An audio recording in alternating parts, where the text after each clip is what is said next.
The notice is crude, tacked to the general store's board with a rusty nail, written in a heavy, blocky script that speaks of a hand more comfortable with an axe than a pen. Baker wanted. Mountain cabin. Room and board provided. Inquire with Thorne. Annalise Reed reads it for the 10th time, her hand resting instinctively on the swell of her belly beneath her worn shawl. The October wind bites at her cheeks, a cruel promise of the winter to come. The town of Redemption offers her none.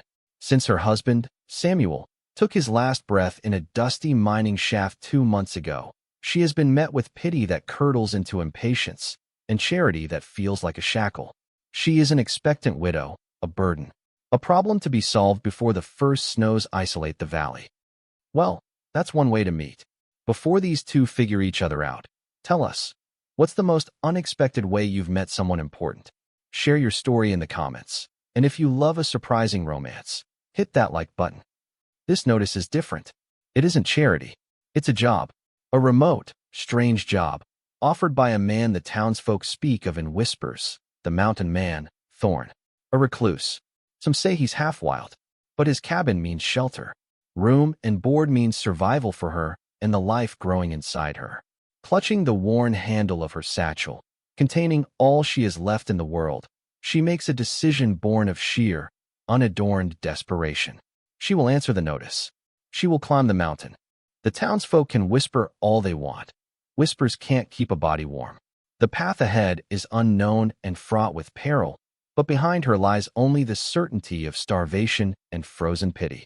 And with a deep, steadying breath that does little to calm the flutter of fear in her chest, Annalise turns her back on redemption and walks toward the shadow of the mountain, a place where a man named Thorne needs a baker and she needs a miracle. The climb was a punishment. The trail, little more than a goat path, snaked upwards through dense pine and unforgiving rock. By the time the cabin came into view, nestled in a small clearing against a granite cliff face, Annalise's legs were trembling and her back was a knot of fire. It was a solid-looking structure, built of thick, dark logs chinked with mud, a plume of gray smoke curling from its stone chimney like a lonely signal. It was a place built to endure, not to welcome. The man who answered her knock matched the cabin perfectly. He filled the doorway, a giant of a man with a wild, dark beard threaded with gray and hair that fell to his shoulders. His eyes, the color of a stormy sky, were shadowed and assessing. He wore buckskin and flannel, and leaned heavily on a thick, gnarled staff. He wasn't just a recluse, he was a fortress. What do you want?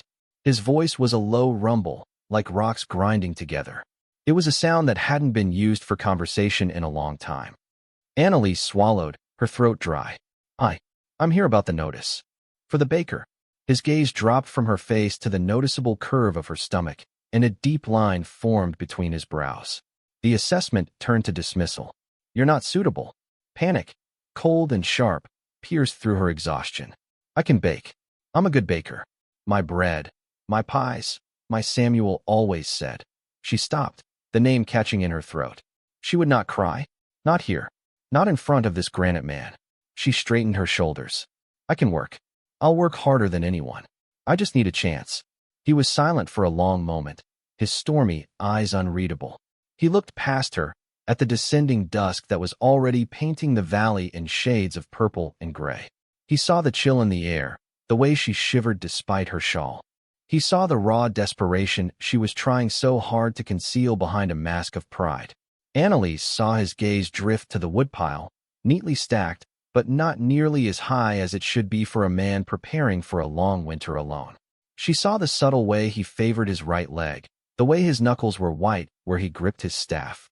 This man wasn't just looking for a baker. He was looking for a pair of hands, and his own were compromised. The work is hard, he finally grunted. Firewood needs hauling. Water needs fetching. The oven is old. I'm not afraid of work, Mr. Thorne. He grunted again, a sound of reluctant concession. He stepped back from the door, a silent invitation. Come in, before you freeze. The inside of the cabin was sparse and surprisingly clean. A stone hearth dominated one wall, a fire crackling within it, casting dancing shadows. There was a rough-hewn table with one chair, a bed built into the far corner, and shelves holding a few tin plates and a small collection of books. The air smelled of wood smoke, pine, and a deep, abiding loneliness. In the other corner was a small cot, little more than a frame with a thin mattress. He gestured toward it with his chin. "That's yours. Work begins at sunrise." And that was it. No more questions. No discussion of terms beyond what the notice had promised. He was Elias Thorne, she learned later, though he never offered the name himself. She gleaned it from the title page of a worn copy of Shakespeare on his shelf. He moved with a stiff, painful limp, the result of an old injury that seemed to ache worse in the cold. That was why he needed help. It wasn't just about baking, it was about survival. His, and now hers. Their first days together were a silent ballet of necessity. Annalise rose before dawn, her body protesting, and stoked the fire in the great, cast-iron stove that served as their oven. She found his meager supplies, flour, yeast, salt, and set to work. The first time the scent of fresh, yeasted bread filled the cabin, she saw him pause as he came in from the cold, his head tilted slightly, as if hearing a long-forgotten song. He took the loaf she offered without a word, broke off a piece, and chewed it slowly, his eyes closed. It was the only praise she received, but it was enough. She learned his rhythms. He would disappear for hours, checking his trap lines, returning with a rabbit or two slung over his shoulder. He would spend the afternoons chopping wood, his movements methodical and strained, each swing of the axe punctuated by a slight whence he thought she didn't see. They ate their meals in silence at the small table. He would take the chair, she would sit on a crate. The quiet was not empty, but heavy with unspoken things. His pain, her grief, their shared, fragile truce with the wilderness. One evening, she found the courage to push the boundary of their silence. She had made a stew from one of his rabbits, thickening the gravy with flour and herbs she'd found growing near the cabin. It was rich and savory, a taste of civilization in their rustic solitude. "Mr. Thorne," she began, her voice sounding loud in the quiet room. He looked up from his bowl, his expression wary. "The baby is due in about 2 months. Around Christmas time." He just nodded, his gaze dropping back to his food. I have some things prepared. Blankets, a few gowns. But I'll need help when the time comes." His jaw tightened. "There's a midwife in Redemption. It's a day's journey down. And if the snows are heavy..." She let the words hang in the air. The truth was, she couldn't afford the midwife, and the thought of returning to that town, to those pitying eyes, was unbearable. "I'm not a doctor," he said flatly, his voice rougher than usual. "I know," she said softly. I didn't want you to be surprised." He finished his stew, rose from the table, and placed his bowl in the wash basin. He stood for a moment with his back to her, staring into the fire. "The snows come early in these parts," was all he said before retreating to his corner and his books, leaving her alone with the flickering firelight and the kicking of the new life inside her. It wasn't a promise of help, but it wasn't a refusal, either. For now, it had to be enough. The unspoken arrangement began to shift in small, almost imperceptible ways. One morning, Annalise awoke to find a second chair at the table, rougher than the first, but a chair nonetheless. He had made it himself, she realized, seeing the fresh wood shavings near the hearth. She never mentioned it, but sitting down for breakfast that morning, she felt a strange warmth spread through her chest that had nothing to do with the fire. Another day, while kneading dough, she felt a sharp, stabbing pain in her lower back. She gasped, leaning against the table for support. Elias was across the room, sharpening a skinning knife, and the sound of steel on stone stopped instantly. He was on his feet, the limp more pronounced in his haste, his face a mask of alarm. "Are you all right?" he asked, his voice tight with a concern he couldn't hide. "It's nothing," she breathed, straightening up slowly. "Just a cramp. The baby is lying awkwardly." He didn't look convinced.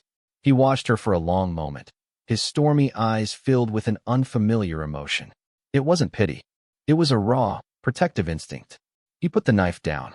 "Sit," he commanded, his voice leaving no room for argument. "I'll fetch the water." From then on, he took the heavier tasks without being asked. He kept the water buckets full and the woodbox overflowing. He even began to speak more, not in long conversations, but in short, practical pronouncements.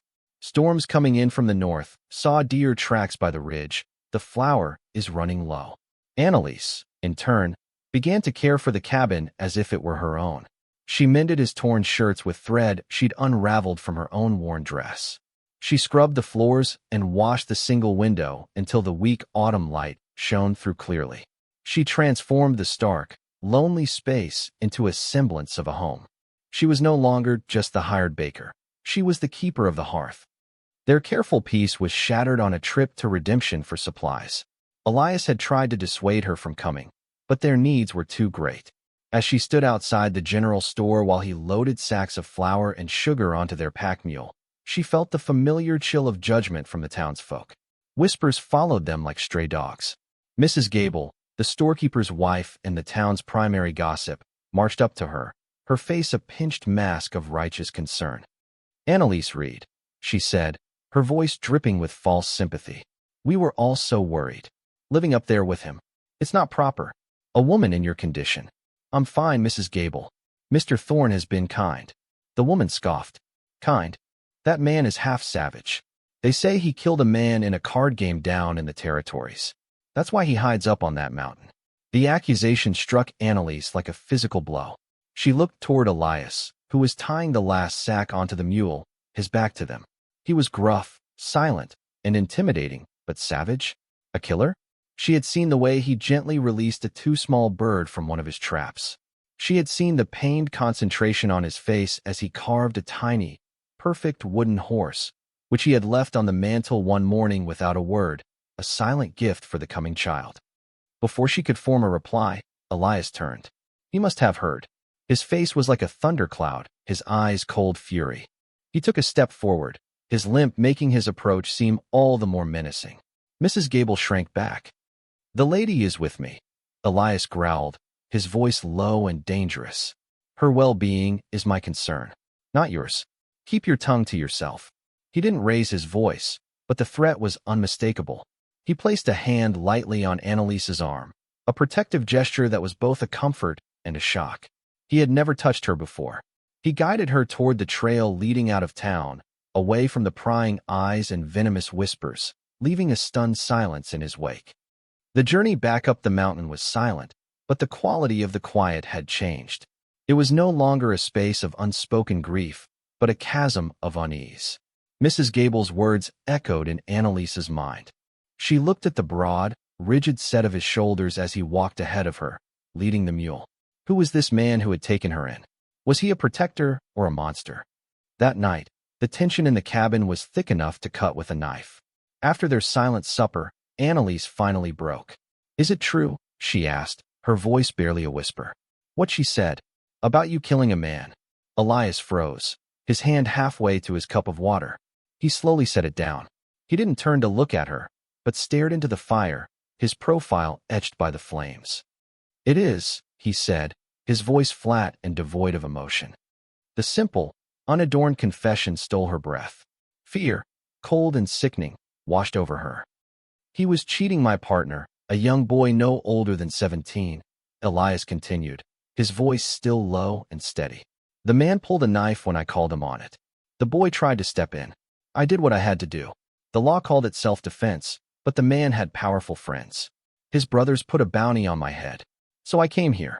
Left that life behind." He finally turned to look at her, and the raw pain in his eyes was devastating.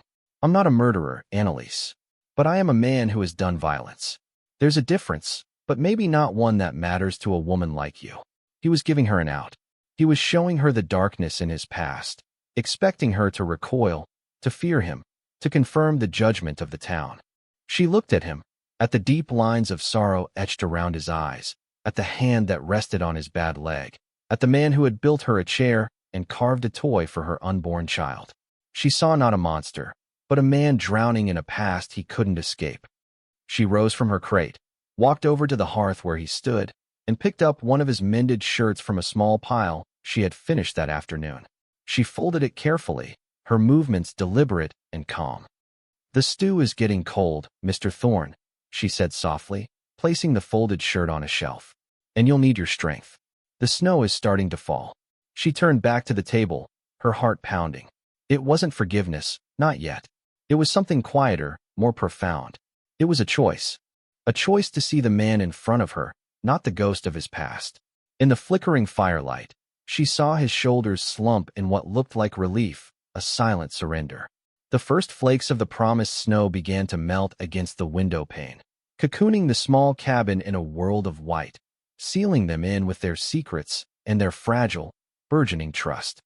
The snow fell for 3 days, a relentless, silent siege that buried the world in a blanket of white.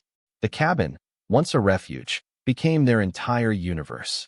The silence returned, but it was a comfortable, domestic quiet now, punctuated by the crackle of the fire, the rhythmic thud of Elias chopping kindling on the porch, and the soft hums Annalise made as she worked. One evening, Elias was cleaning his rifle by the firelight when a sudden, violent shudder racked his body. He dropped the cleaning rag, his face paling, a sheen of sweat instantly beading on his brow.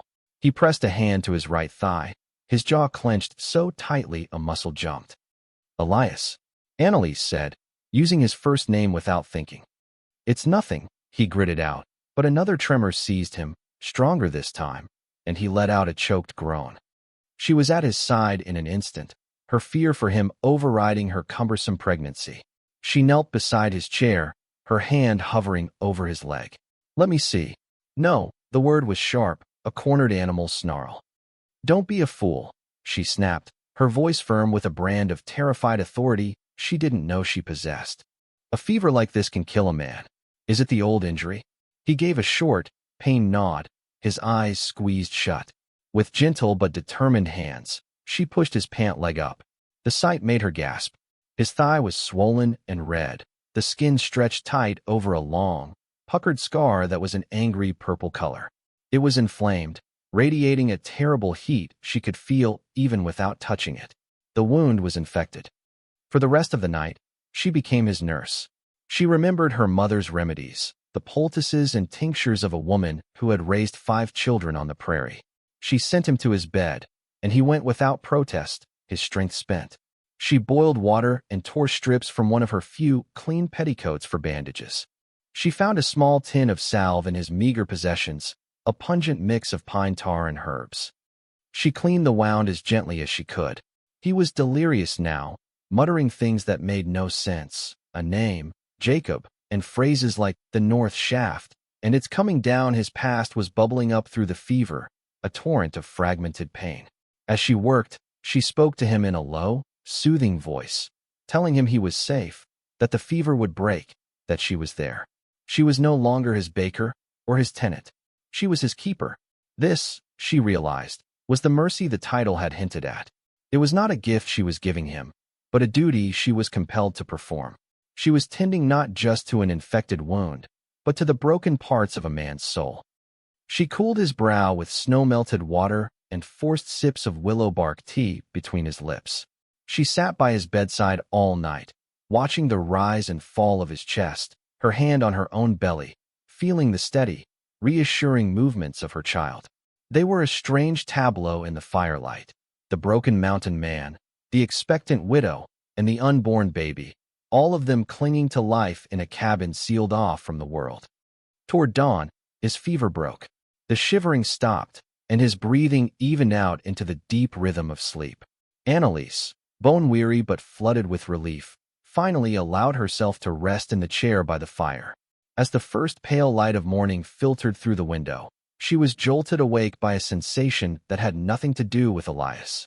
A deep, clenching cramp radiated from her back, wrapping around her belly like an iron band. It stole her breath and made her cry out. It was too soon. It was a month too soon. The baby was coming. Her cry woke Elias. He pushed himself up on one elbow, his face pale and haggard, but his eyes were clear. He saw her clutching her belly, her face a mask of pain and fear. "Annalise, the baby," she gasped, as another contraction seized her, harder this time. "It's coming now." Panic flashed in his eyes, quickly replaced by a grim, focused resolve. He swung his legs over the side of the bed, his bad leg trembling with the effort. He stood, using the wall for support, his weakness forgotten in the face of this new, more urgent crisis. The roles had reversed in an instant. Her mercy had saved him, and now his strength was all that could save her. "All right," he said, his voice surprisingly steady. "All right. You lie down. On my bed." It's warmer. He moved with agonizing slowness, but with unshakable purpose. He stoked the fire until it roared, put a great kettle of water on to boil, and found the small bundle of blankets and gowns she had prepared. All his life, Elias Thorne had been a man of the wilderness. He knew how to track a deer, how to read the weather in the clouds, how to build a shelter that could withstand a blizzard. He knew the solitude of the mountains and the violence of men. He knew nothing of this. But as Annalise's cries grew more desperate, echoing the howl of the wind outside, he found a strength he didn't know he had. He held her hand, his calloused palm enveloping hers. He wiped her brow with a cool cloth. He spoke to her, his voice the same low rumble she had first heard, but now it was a current of reassurance, not intimidation. Breathe, Annalise. Just breathe. You're strong. You can do this.